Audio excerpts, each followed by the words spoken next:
And now, here's Mike Muse with the political news. So let's get right to it and meet the candidates. That completes the opening statement. We're going to get right to it. On Sway in the morning. All right. Here we go, political news. It's always great on a Monday because politics don't stop on the weekend like they used to. I'm the most busiest way on the weekends, man. Isn't that crazy? It's insane. It's really like the most busy on the weekend. Like forced to read books on the weekend just to prepare for Monday morning, man. Yeah, I hit you to ask you, did you read Fire and Fury Inside the Trump's White House by Michael Wolff? Yeah, I started it. Okay. It is an incredible read for what it's worth. People can take it as they will.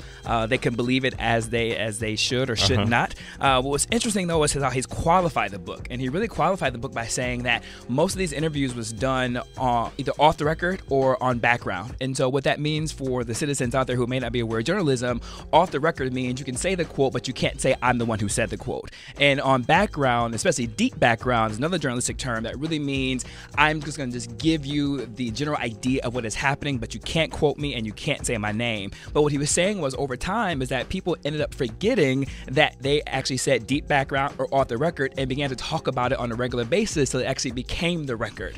So isn't that kind of sneaky if he doesn't remind them? The journalism aspects of it is very questionable on this book.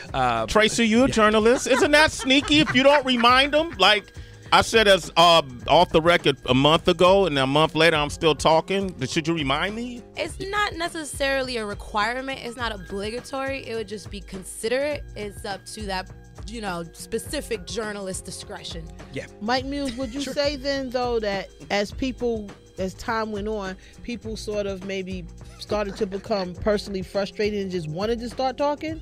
Yeah, and Heather B, actually, you can probably relate to this really well, being on television before and have the camera in front of you. After a while, you forget the TV is in front of you and you get comfortable and you begin to talk. After seeing this gentleman in the White House for such a long period of time, he was in there right before the campaign concluded, all the way up to Steve Bannon laws. That's approximately almost a year that he was inside the White House. So it looked like he was authorized to be there and give quotes with this. President Trump denies that he had any sit-down conversation with him whatsoever.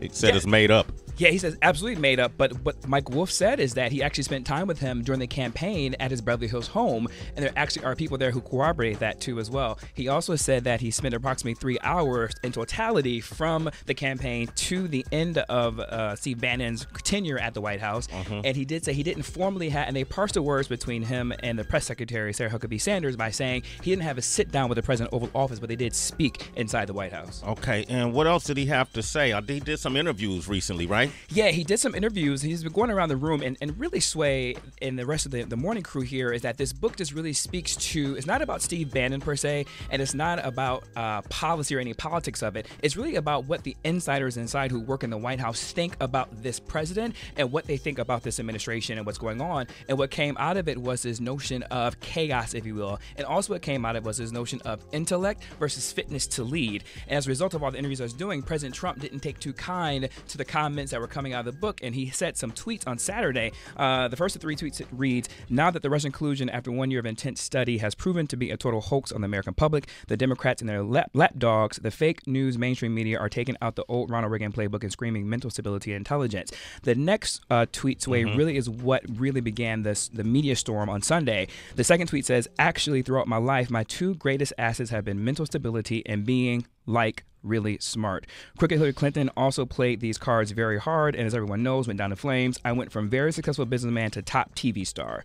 The following tweet, and the last one, says, "To President of the United States on my first try. I think that would qualify as not smart but genius, and a very stable genius at that." Now, Michael Wolff went on Meet the Press. He did, Sway. Okay, and he had a lot to say about the concern about the president's mental stability and fitness to lead. And here's what if I left out anything, it's probably stuff that was even more damning. It's that bad. It's that bad. I mean, it's an extraordinary moment in time, and the last several days focused on my book, I think, are proof of this. This is what happened here. What's going on here? This is, I think, not an exaggeration and not unreasonable. And it's not unreasonable to say this is 25th Amendment kind of stuff. This is, I mean, did anybody say that in the West Wing to you? All the time. 25th Amendment. They would bring up the 25th Amendment? Yes, actually, they would say, we're not sort of in the mid period, we're not at a 25th Amendment level yet. Or they would. It's alarming.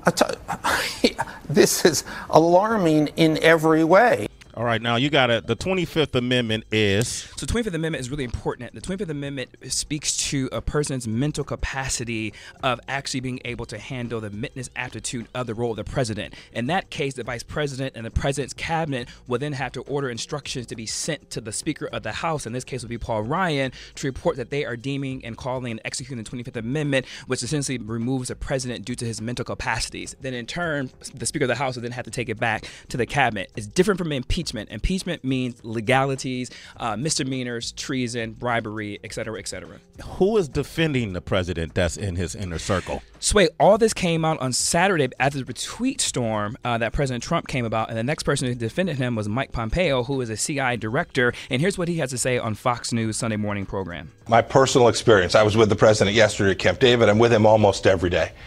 We talk about some of the most serious matters facing America and the world, complex issues. The president is engaged. He understands the complexity. He asks really difficult questions of our team at CIA so that we can provide him the information that he needs to make good informed policy decisions. And I've watched him do that. I've watched him take the information that the intelligence community delivers and translate that into policies that are of enormous benefit to America. Statements like the one Mr. Wolf made about how we all think about the president, they're just ridiculous on their face. They're frankly beneath the conversation this morning, Chris. That's what it seemed like. A lot of people divided. Should they believe it? This guy is selling a book. He got to sensationalize to sell a book. You know, right now there's things being accomplished. And with the White House right now, why is this coming out? Exactly, which is why I want to do those clips back to back, because you have Michael Wolff talking about mental fitness and ability to lead, and then I want to select because there was many of them. I mean, Nikki Haley came out, Stephen Miller came out, but Mike Pompeo interacts with the president and with the daily briefings that he has to have, and so I thought it would be good to hear his perspective on how him and President Trump go back and forth on intellectual and policies, if you believe what Mike Pompeo is saying. Okay, I'm just curious to the American citizens out there tuned in right now. Does this book concern you? Do you want to go deeper in it, or do you feel like it's somebody just trying to sell a book? Where are you at on this? This is your president. This guy claimed to have been in the White House and witnessed and did a bunch of interviews. So 888-742-3345.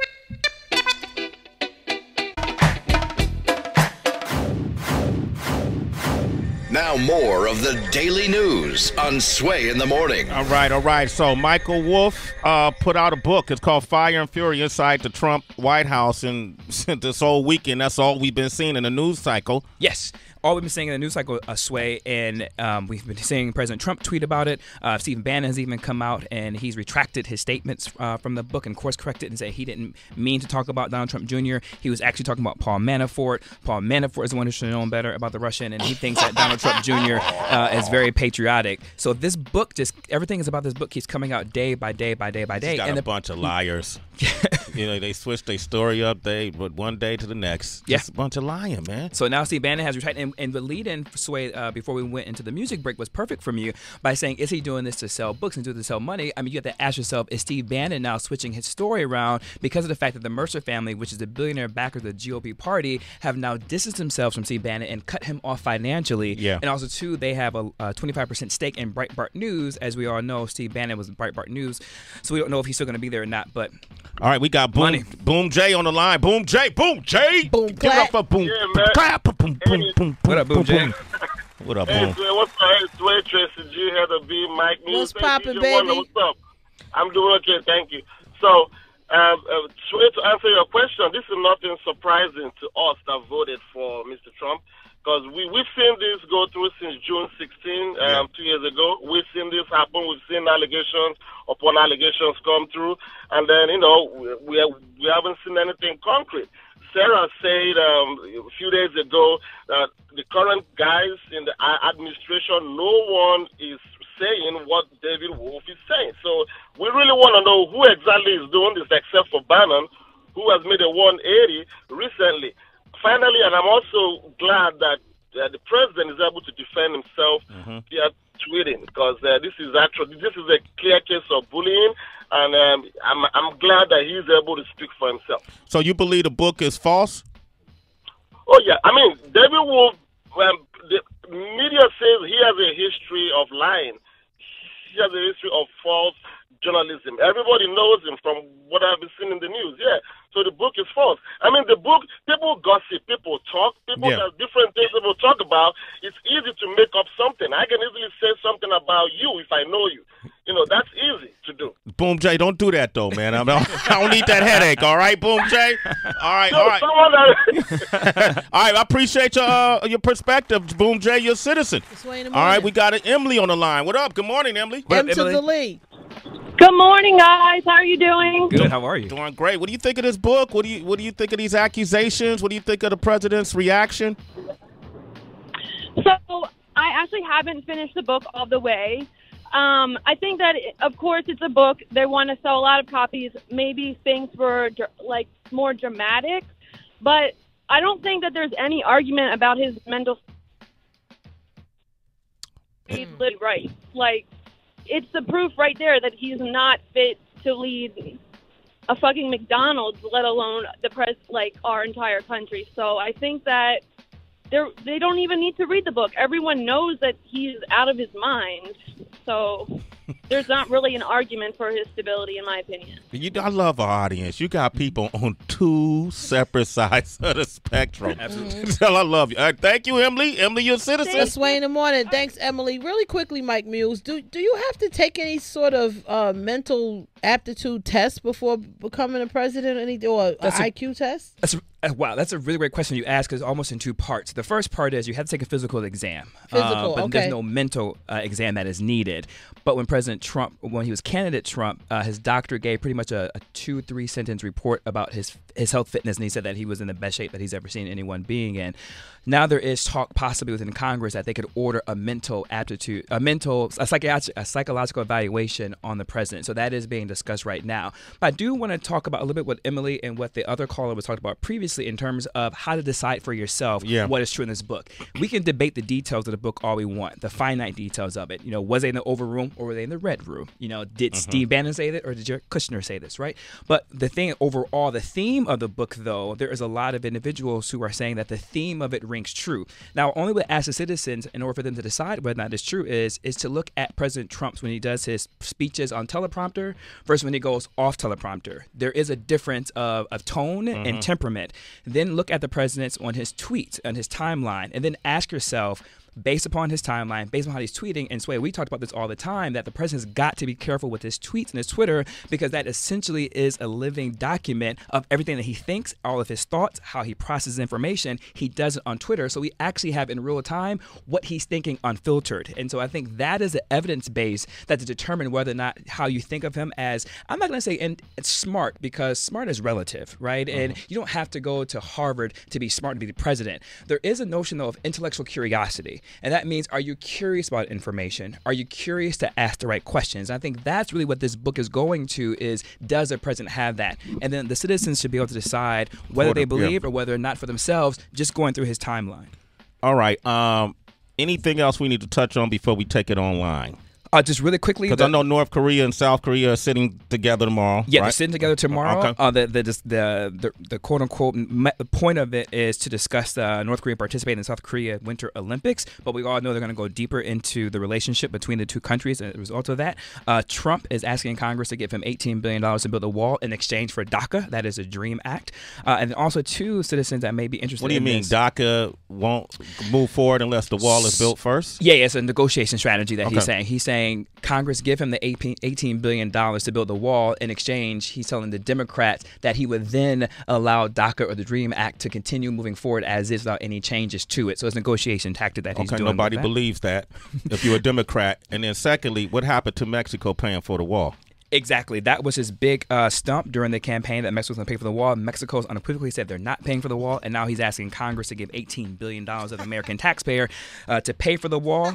Sway, the Justice Department has taken President Trump's direction and now is investigating the Clinton Foundation. One could gather whether or not that is an ethical stake that the president should be taking, and whether the Justice Department is being independent of the president or they're actually being directed by the president, which the Justice Department should be neutral. So we're on the watch for that as well. And then something of interest, too, for all the individuals who enjoy marijuana, either recreational or medicinally. During the President Obama's era, the Attorney General Eric Holder asked the federal prosecutors to fall back on prosecuting and going after marijuana use.